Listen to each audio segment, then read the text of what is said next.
There you go. Hey guys, what's up? It's Jeff. I'm shooting this after the video to explain a couple things that happened. First of all, I messed up a portion of the meal, so I recorded a secondary video which will be uploaded independently so that you guys can know how to make the gravy properly. And second of all, I forgot to do the ingredients pre-cooking. So I'm gonna start putting the ingredients down in the description below. That way everybody can look at that nice and easy and see exactly what it is they need to make this meal. And then they can copy it into a notepad or something like that in the grocery store. Anyways, hope you enjoy the video, and we'll catch you next time. Hey guys, what is up? Jeff is back. And as promised, today I'm going to be teaching you guys how to make schnitzel. Now, I've already gone ahead and done some stuff that we know how to do. We're going to be having the schnitzel with some brown gravy, which I'm going to show you guys how to make as well.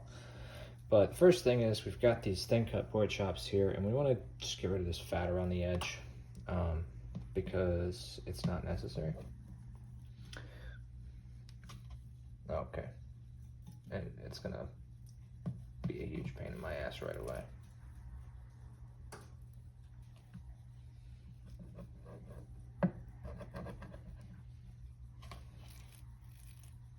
This might be a restart.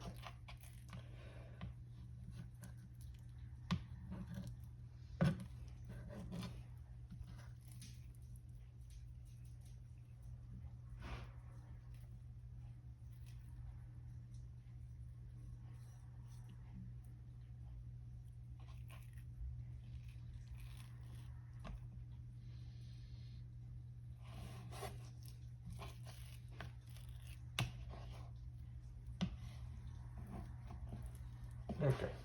No, we're good. We're good. It's okay. I can struggle sometimes. That's fine.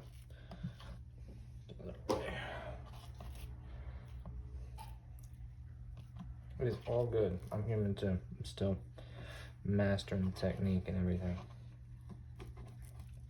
But yeah, we're just gonna trim all this fat away. And well, I've got 8 of these bad boys. If you're cooking it, you can do 8. You can not do 8. It's up to you. Another disclaimer, I'm doing it the way my dad taught me how to. I didn't look up a recipe for this. I'm not asking German people how to do this. I'm just making it, man. He's not German. He's a chef. He's worked in a German restaurant. I don't know if that's where he stole this from or what. But it is fantastic. If you were watching the last video where I threw together some rice for you guys, you know, in the pot, natural loose grain rice, then you heard Tabby instantly request this because this is his favorite meal. He would eat it every week if I would cook it every week. And it's a good one. It's a good one. It's a lot of work. It is a lot of work. I'm not gonna deny that. That's one of the reasons why I don't cook it every week, is because even though it's fantastic, God, it's exhausting. And my dad taught me how to do it in a way that, you know, makes a lot of sense for somebody who's been a chef for 30 years, but maybe not so much for your average amateur. But it was the request, so that's what we're doing.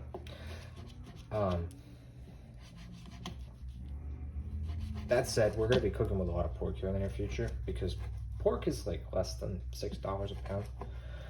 And that's good. We want to save that money. So there's a lot of great things that you can do with pork. Pork chops, pork loin, ground pork, pork roast.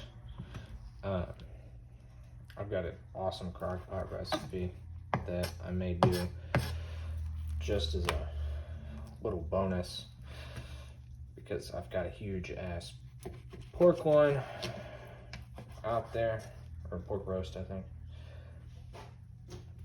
Man, it is so good. It's this awesome Mexican style pulled pork. Whew. Anyway,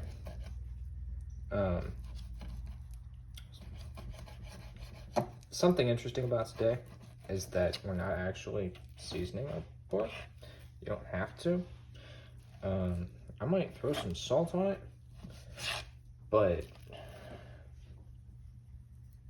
almost did that the wrong way. Really, it's just not part of the dish, as far as I can tell. I even looked it up a little bit just to be sure. I was like, okay, so he didn't season the pork, and then nobody else is really seasoning their pork. That's fine. Pork's got a lot of good natural flavor. There's a lot of things that you can do to pork to complement that, like garlic. But it is fine on its own sometimes. And really the star of the show is the gravy, which is why we're doing the gravy today. But I'm gonna cut this and move everything over to another area where we're gonna show the next step of this process. Okay, we have moved to the other side of my kitchen where we have some saran wrap laid out. Now again, I'm doing this in bulk, so I'm doing this kind of assembly line style, but Schnitzel is thin. So we're gonna pound it thin. The saran wrap, cling wrap, whatever you want to call it, plastic wrap is what it is here specifically to keep us from spraying meat juice all over the place. All this stuff that I'm wiping off of my hands, yeah, keep that from getting everywhere as we flatten it out.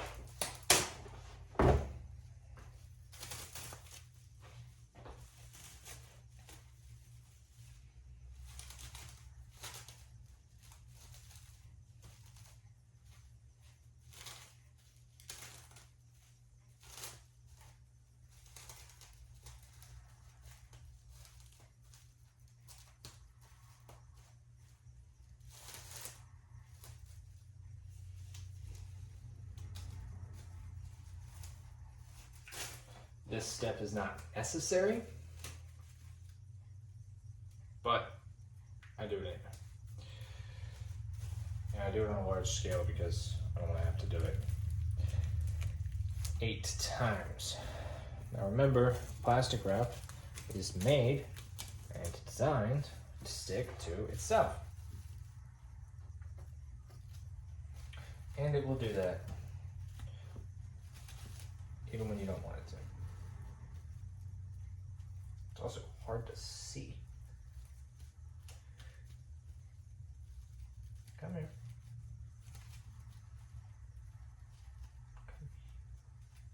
Forget it. That'll be fun. Okay, now what I have is a meat mallet, which are 2 words that you just can't think too deeply about. But what you have, probably, is a pot. It's like a meat mallet, but less mallet and more pot. I'm going to demonstrate how to do it with both of these to prove that they both work just as well. So I'm going to use the meat mallet first. And really what we're going to do is we're just going to hammer the absolute hell out of this. I wish there was a way to change the volume control on this bad boy, but whatever. This is going to be loud.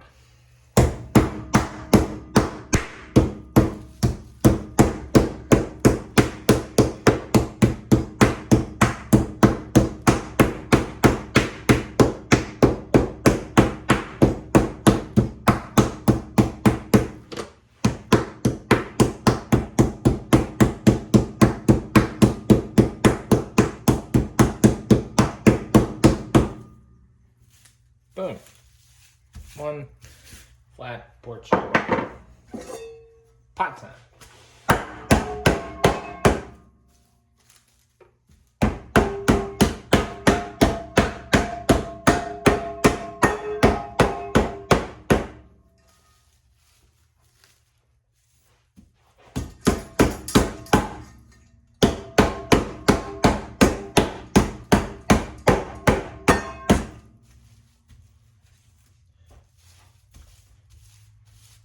Now, the pot's wide, flat surface area is going to make it a little bit harder to get as flat of a pork chop, but it's still doable. Did I break this? Or yeah, I broke that. Okay, new piece of plastic wrap. Anyways, so that you don't have to listen to me hammer these pork loins, I'm going to go ahead and cut, and we'll pick back up at the next stage.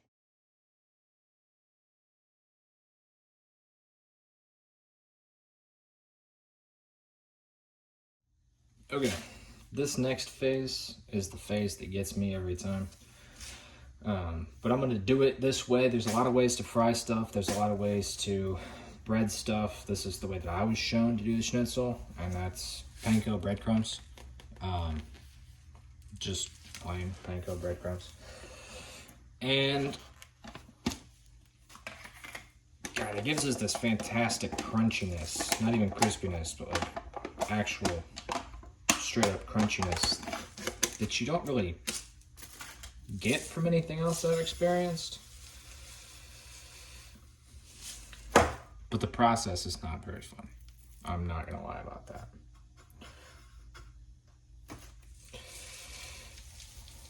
Because this is like sand or rocks,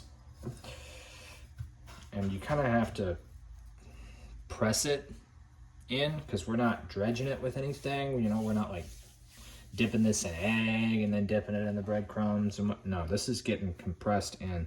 So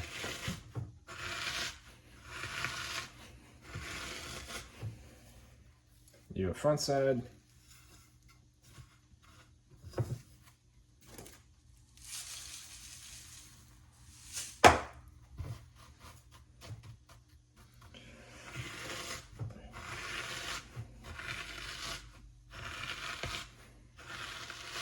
You do it backside, and I'm not gonna lie to you about this. This is tough. It's not comfortable. My limit is a little bit less than 16 of these. It probably like 14 or 15. I know because I reached it, and then I had to get to 16 because that's what I had prepared. You know, so that's a soft limit, not a hard limit, but at that point I'm like washing my hand, wiping blood off of it. It was pretty intense. I'm just trying to be honest here. Now, of course, I don't, you know, get blood all over the food that I'm cooking, but yeah, the result is worth it. I just, you know, if I did it every day, I'd be like one of those monks shoving their fingers into sand. But actually, I don't think they use sand. I think they use ash. But you know what I mean. Be like some kung fu type stuff. You know, my dad taught me this way, and my dad is also the guy who just like uses his hand to punch and mix coleslaw, which is the chef equivalent of punching sand. I'll tell you, shredded cabbage is sharp. Let me eat the dog real quick.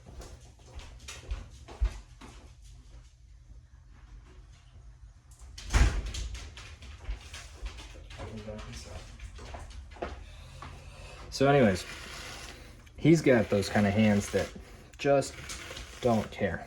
Now, before you go accusing me of the same thing, yes, I've had a lot of jobs where I worked with my hands and they were covered in calluses and they were hard as all hell, but I have been a drafts person and an architect intern for almost a year and a bartender for a year before that. My hands are soft. It's just the truth. So, it's not about physical toughness, it's about mental toughness. You do this because you tell yourself you can, not because your body says otherwise. But anyways, this is also going to take a while. In the meantime, I'm going to get my pan here heating up. I'm using my big cast iron because it's a deep skillet that will hold its heat well, which will allow me to get through these relatively quickly. If I were using one of my other pans, then I would have to take a break in between to let the oil get hot again, because it just doesn't, like, the pan doesn't hold heat residually. So, you know, it slowed me down a little bit, but it's fine. It doesn't really matter. And it's not going to be hard to clean either way, so.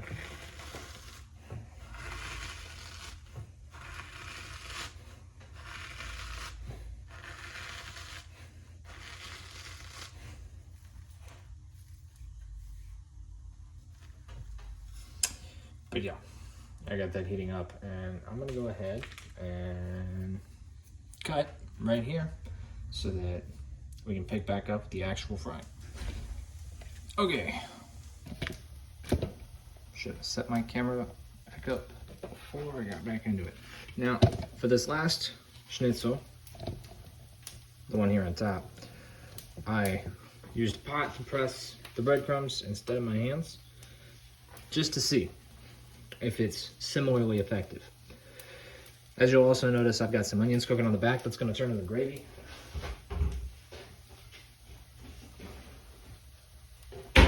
Now, I like mushrooms. My mom does not like mushrooms.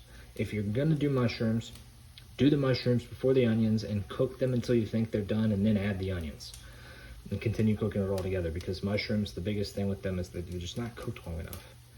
But that's gonna be turned into brown gravy. So I'm gonna go ahead, the onions are pretty much ready for the next step, and that is just gonna be some beef broth.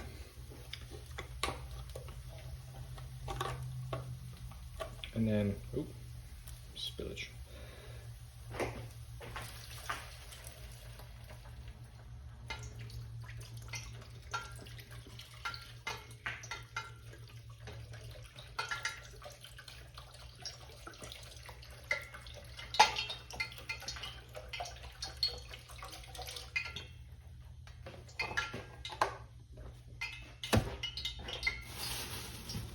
And then from there, brown gravy mix.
Okay, fry time.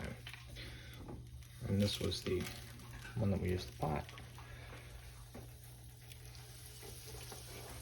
Our oil is very hot, and I have no way to take this out.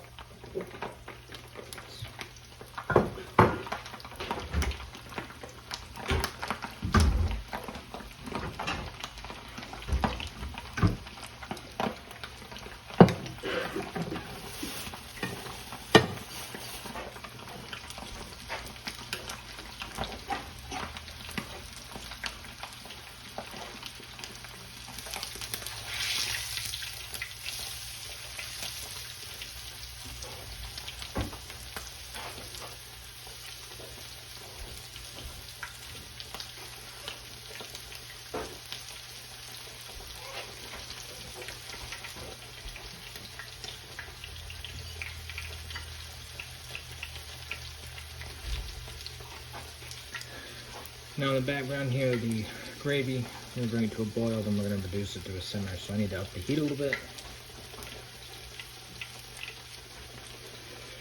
But we'll just stir it from time to time. Keep it rolling.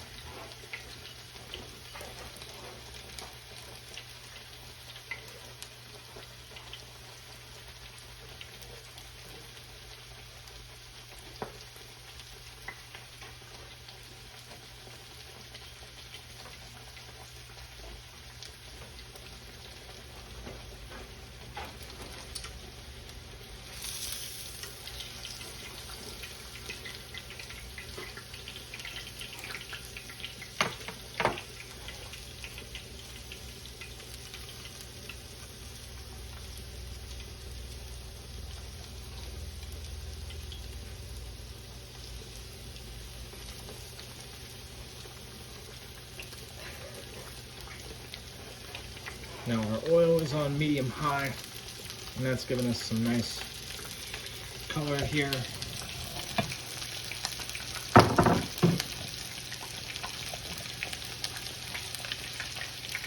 And this is basically it. This is what we do. I'm just going to flip it until it's done.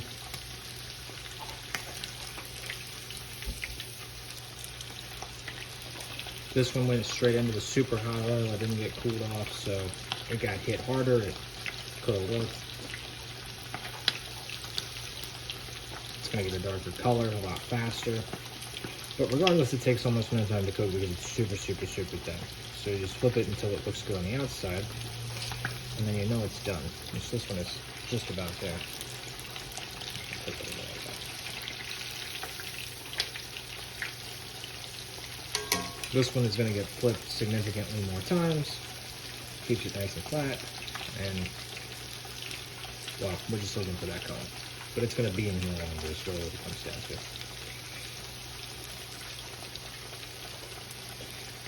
And yeah, I will check back in if there's anything else to show you, but other than that, this is pretty much it. Probably give you a good look at the finished product here. This is it. This is Schnitzel. There you go. All right. Catch you next time.